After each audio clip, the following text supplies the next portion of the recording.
Good morning, Spencer Butte. Here's your morning announcements.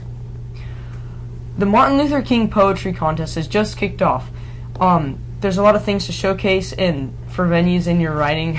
I'm sorry. Oh my God. Sorry about that. Okay. To all students interested in participating in track and field, there's an information meeting in the library this Friday during both lunches. Come find out how much fun track and field can be. The district-wide Martin Luther... no, there's a video! No, after this. The district-wide Martin Luther King Jr. Poetry and Essay Contest has just kicked off.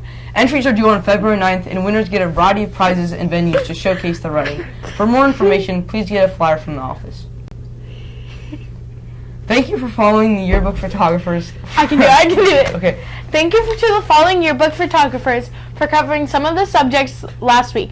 Julia Alford, Claire McDonald, Mo Hansen, and Brendan Finkel. Your efforts are really appreciated. Keep up the good work. This week we are exploring neuroscience and how it impacts our ability to think, learn, grow, and connect with each other. The human brain is profoundly complex and may never be entirely understood. All of our hopes, dreams, beliefs, and actions are housed in the and controlled by the mass of fragile cells. Watch our next video to learn more.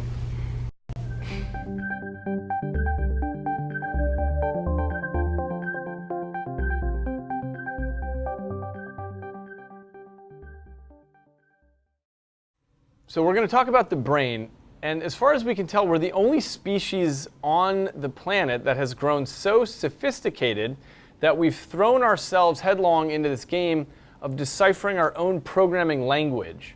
And what happens when we look under the hood to figure out what's happening under here is that we find the most complicated thing we have ever found in the entire universe. So the human brain consists of about 10 billion neurons. Neurons are the specialized cell types in the brain, and every single neuron in your brain is about as complicated as New York City. Every single neuron has the entire human genome in it. It's trafficking millions of little molecules and proteins around in very complicated interactions, and you've got tens of billions of these. So you can see it's an extremely complex system, and in fact, every neuron is connected to about 10,000 other neurons that it communicates with.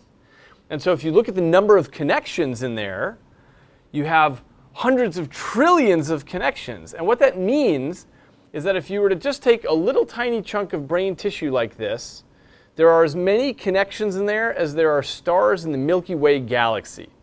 So we're talking about an incredibly complex system. The interesting part, the reason we care, is because somehow this system is us. And what I mean by that is that all of your hopes and your dreams and your fears, your aspirations, all of that is contained in this 3 pounds of wet biological stuff. Now, how do we know that's true? How do we know that it's not contained in your pinky, for example? Well, the answer is, if you were to damage your pinky in an accident, you would be sad about that. But you wouldn't be any different as a person. But if you were to damage an equivalently sized piece of brain tissue, that can change you entirely. That can change your decision making, or your capacity to see colors, or name animals, or understand music, or to simulate possible futures and think about those. These and 100 other things change when the brain changes, and that's how we know, over hundreds of years of careful observation, that really this is the densest representation of you. This is where you exist. Your thoughts, your dreams, what you believe in, the choices you make, the actions that you take, all of that is contained in the brain, because when that changes, you change as well. Have a good day, Spencer Butte.